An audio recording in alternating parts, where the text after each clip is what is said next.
দুটো বিষয় প্রথমে আসে।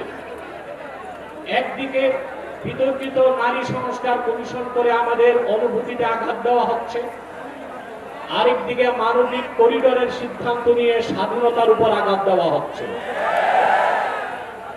আমার মনে হয় বিতর্কিত নারী কমিশন করে আমাদের দৃষ্টি এদিক রেখে বর্তমানে মার্কিন যুক্তরাষ্ট্রের সাথে বাংলাদেশের স্বাধীনতা বিক্রির সওদাবাজি হচ্ছে কিনা সেটাও দেখতে হবে।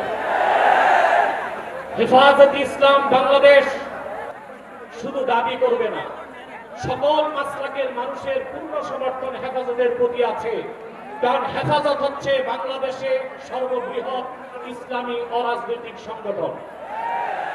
আজ আমি এই জনতার পক্ষ থেকে, বাংলাদেশের কোটি কোটি মুসলমানের পক্ষ থেকে হেফাজতের সম্মানিত আমিরের কাছে বলবো, হেফাজত রাজনীতিতে যাবে না, কিন্তু রাজনীতি নিয়ন্ত্রণ করতে হবে।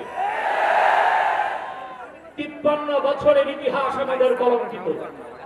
আলেম ওলামা পীর মাশায়েখ আর মাদ্রাসা ছাত্রদের পবিত্র রক্তে পা রেখে তারা ক্ষমতায় যায়, আর ক্ষমতায় যে ইসলাম ও মুসলমানকে চ্যালেঞ্জ করে। এর সুযোগ আর দেওয়া হবে না। অনতি বিলম্বে বিতর্কিত নারী কমিশনের সমস্ত প্রস্তাব বাতিল করলেই হবে না। যে নারী নামের হিজড়াগুলো এই দুঃসাহস করেছে, গ্রেফতার করে তাদেরকে আইনের আওতায় আনতে হবে। আরেকটি বিষয় হচ্ছে, ডক্টর ইউনূসকে বক্তব্য পরিষ্কার করতে হবে। 16 বছর ভারতীয় আধিপত্যবাদের বিরুদ্ধে আমরা রক্ত দিয়েছি। সর্বপ্রথম সকল প্রকার শিরক, কুফর, রামবাম, নাস্তিক আর ভারতীয় আধিপত্যবাদ ও ফ্যাসিবাদের বিরুদ্ধে রক্ত উৎসর্গ করেছে শাপলা চত্বরে হেফাজতের আলেম ওলামা কর্মীরা। সেই আন্দোলনের আগ্নেয়গিরিতে 5ই আগস্ট ছাত্র জনতা আগুন ধরিয়েছে শুধু। অতএব আলেম ওলামাকে বাদ দিয়ে কোনো সিদ্ধান্ত মেনে নেওয়া হবে না। ডক্টর ইউনূস সাহেব পরিষ্কার করুন, মানবিক করিডোরের নামে বাংলাদেশকে ইন্দো প্যাসিফিক অঞ্চলে যুদ্ধের দিকে ঠেলে দিবেন না। আমরা ভারতকে সাহায্য করেছি, যদি আটলান্টিকের উপর থেকে কেউ আগ্রাসন করতে আসে, বাংলাদেশের প্রত্যেকটি মাদ্রাসা একটা ক্যান্টনমেন্ট হবে। সেনাবাহিনীর সাথে কাঁধে কাঁধ মিলিয়ে মাদ্রাসা ছাত্ররা দেশ রক্ষায় মাঠে নামবে। আগ্রাসী শক্তিকে বলে দিচ্ছি, আমার দেশের সবুজ লাল পতাকার দিকে যে চোখ তুলবে তার চোখ উপড়ে দেওয়া হবে।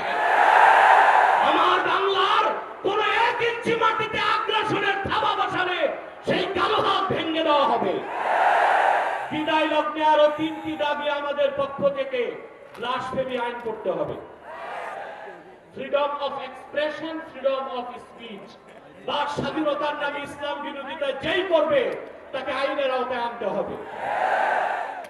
আমার দেশে অসংখ্য আলেম ওলামা, নিরীহ মানুষকে জঙ্গি তকমা দিয়ে কারাগারে রাখা হয়েছে। যদি বাবর সাহেব মুক্তি পায়, তাহলে যে সমস্ত আলেম ওলামা জঙ্গির মামলায় ভিতরে, তারা কেন মুক্তি পাবে না? তাদের মুক্তির আগে সংস্কার না, নির্বাচন হতে দেওয়া হবে না বাংলাদেশে।